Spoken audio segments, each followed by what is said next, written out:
I noticed two things recently that sparked this video. The first, I'm in a bunch of soccer card groups on Facebook, and anytime someone tries to sell women's soccer cards, they often go unsold or they sell for cheap. And I'm not observing that because I'm reigniting the debate of men versus women. It's just an observation that I'll circle back to. Secondly, I took my wife and daughters to the AUSL softball doubleheader in Rosemont, Illinois. AUSL is Athletes Unlimited Softball League, and it's an attempt at starting pro softball in the United States. So right now there's just 4 teams. They travel the country, and guess what? It was sold out.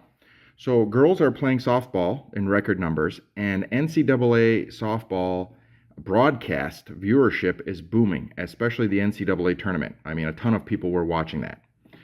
So here's the hard part. Women's sports versus men's sports, that's a controversial topic these days. But as a dad of 2 daughters, I want them to have every opportunity that my son has on the field and beyond.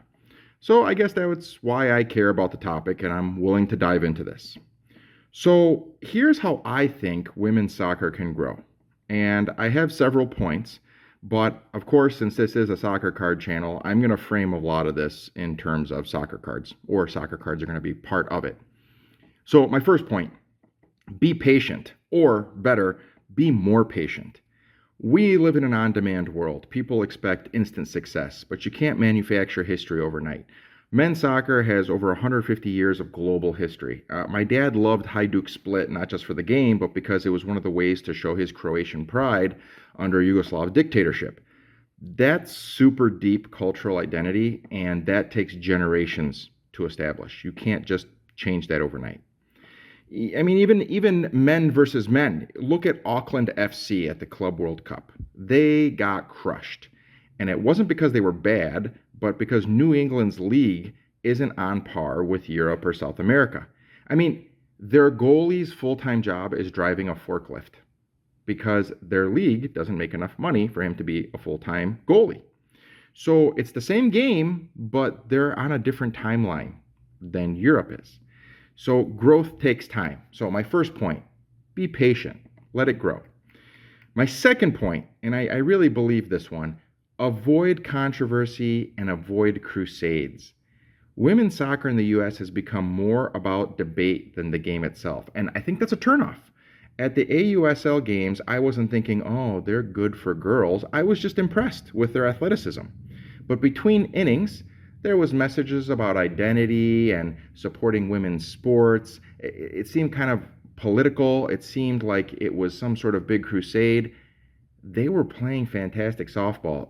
That's what you need to sell. Don't sell it as some sort of big controversy or some sort of movement. Just sell your product. So avoid controversies and crusades. That would be my number 2 point. Number 3, and this one's super important, especially when we're talking about soccer cards. Repackage the money model. Men's soccer makes money through TV, merchandise, cards, experiences. Women's soccer needs the same kind of model, but repackaged. Take cards, for instance. Topps Now makes AUSL cards, but when I went to the AUSL game and I brought up the Topps Now cards to some people who were there, nobody knew anything about them. That's a huge miss. If you want girls in the hobby, put the cards where they are, at the games, at youth leagues, at signing events. Don't expect girls to go to the same shops and websites that the boys do. Bring the cards to them. For instance, advertising women's soccer during a men's soccer game is not going to bring new women fans into the market. Advertise women's soccer during something that is already popular with young and adult women, and you're going to be more successful. You don't think girls like collecting? You think, soccer cards, that's just a boy thing. Girls aren't going to do that. And that's simply not true. 55% of girls collect Pokemon cards, which is pretty much the exact same number as young boys who collect Pokemon cards. So there's an interest there to collect, but the exposure and tying the girls to collecting sports cards, it isn't there. And so I think that's a massive untapped market. You want these female players to make more money? Be better at selling their merchandise. Now, the other thing I've heard too is women just can't get paid the same as men. They're not going to bring the same amount of revenue in. And again, I disagree. I say think again. And let me give you an example from last year. The highest paid male athlete last year was Cristiano Ronaldo, soccer player. He made somewhere between $250 and $275 million last year alone. Wow, that's impressive. $275 million. Taylor Swift, on the other hand, made $400 million personally on her tour last year. The tour itself made $2 billion. Okay? So the tour made $2 billion, but between paying everybody else who was working the tour, the advertising, everybody else who was involved besides Taylor, that took about 3/4 of the revenue. So she made $400 million, and the rest of the tour, the venues, Ticketmaster, everybody else, that took about 3/4 of the money brought in. The last Women's World Cup only made $570 million, and it barely broke even. It just broke even. So there was no profit.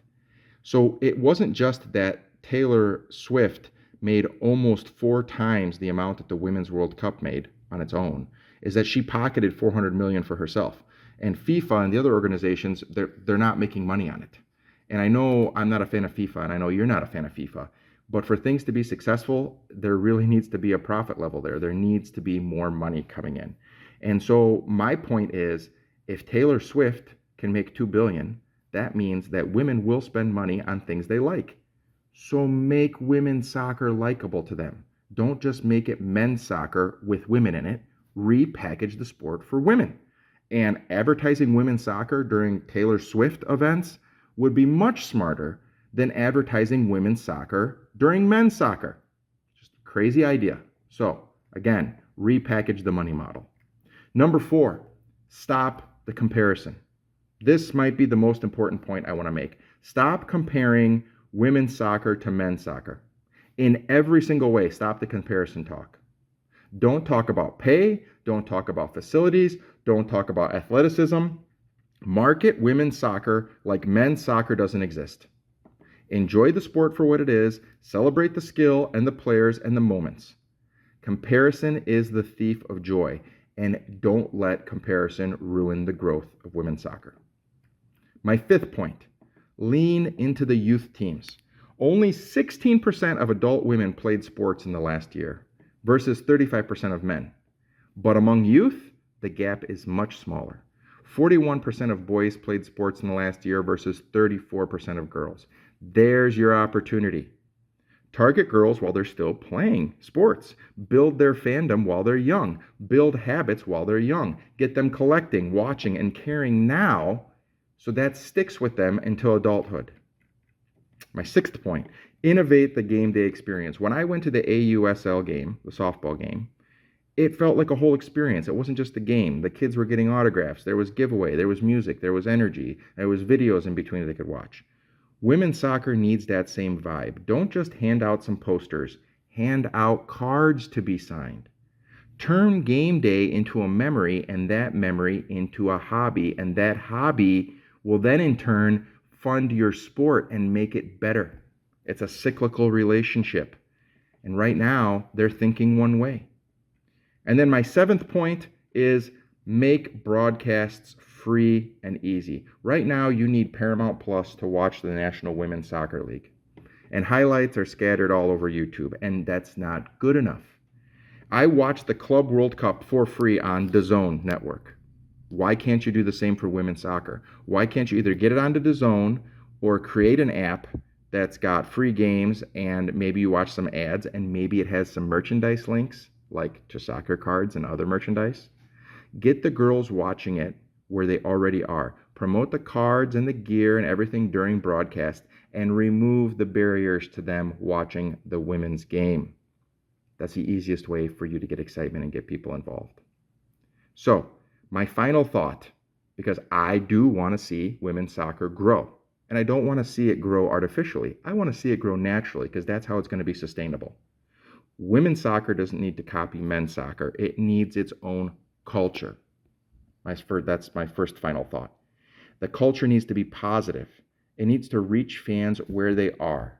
It needs to be a culture that gives girls something that feels made for them, not a copy of something else. Build something that grows, that lasts, that brings joy without needing to compare, argue, or apologize for it.